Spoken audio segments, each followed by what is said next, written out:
سیدنا عمر بن خطاب سے مروی ہے، وہ کہتے ہیں کہ ہم ایک دن اللہ کے نبی صلی اللہ علیہ وسلم کے پاس بیٹھے ہوئے تھے۔ اچانک ہمارے پاس ایک آدمی آیا، اس کے کپڑے بہت زیادہ سفید اور بال بہت زیادہ سیاہ تھے۔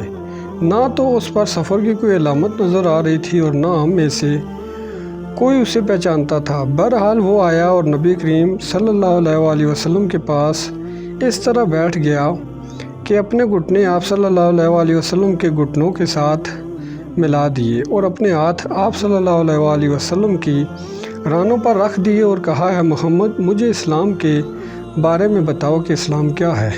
آپ صلی اللہ علیہ وآلہ وسلم نے فرمایا، اسلام یہ ہے کہ تو گواہی دے کہ اللہ تعالیٰ ہی معبود برحق ہے اور حضرت محمد صلی اللہ علیہ وآلہ وسلم اللہ کے رسول ہیں، اور تو نماز قائم کرے، زکوٰۃ ادا کرے، رمضان کے روزے رکھے، اور اگر طاقت ہو تو بیت اللہ کا حج کرے۔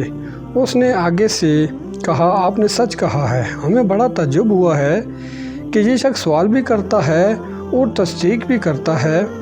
بہرحال اس نے پھر سوال کیا اور کہا کہ آپ مجھے ایمان کے بارے میں بتلائیں۔ آپ صلی اللہ علیہ وسلم نے فرمایا، ایمان یہ ہے کہ تو اللہ تعالیٰ، فرشتوں، کتابوں، رسولوں اور آخرت کے دن اور ساری کی ساری اچھی اور بری تقدیر پر ایمان لائے۔ اس نے کہا، جی آپ نے سچ کہا ہے۔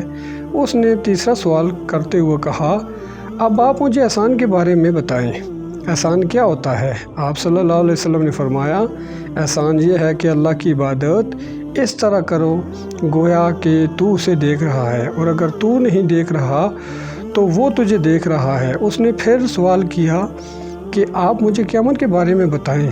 آپ صلی اللہ علیہ وآلہ وسلم نے فرمایا، مسئول قیامت کے بارے میں سائل سے زیادہ علم نہیں رکھتا۔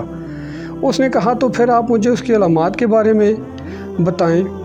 آپ صلی اللہ علیہ وسلم نے فرمایا، وہ یہ ہیں کہ لونڈی اپنی مالکہ کو جنم دے گی اور تو دیکھے گا کہ ننگے پاؤں اور ننگے جسموں والے بکریوں کے چروائے عمارتوں پر غرور کریں گے۔ حضرت عمر کہتے ہیں کہ پھر وہ بندہ چلا گیا تو آپ صلی اللہ علیہ وسلم نے فرمایا، عمر کیا تم جانتے ہو کہ یہ سائل کون تھا؟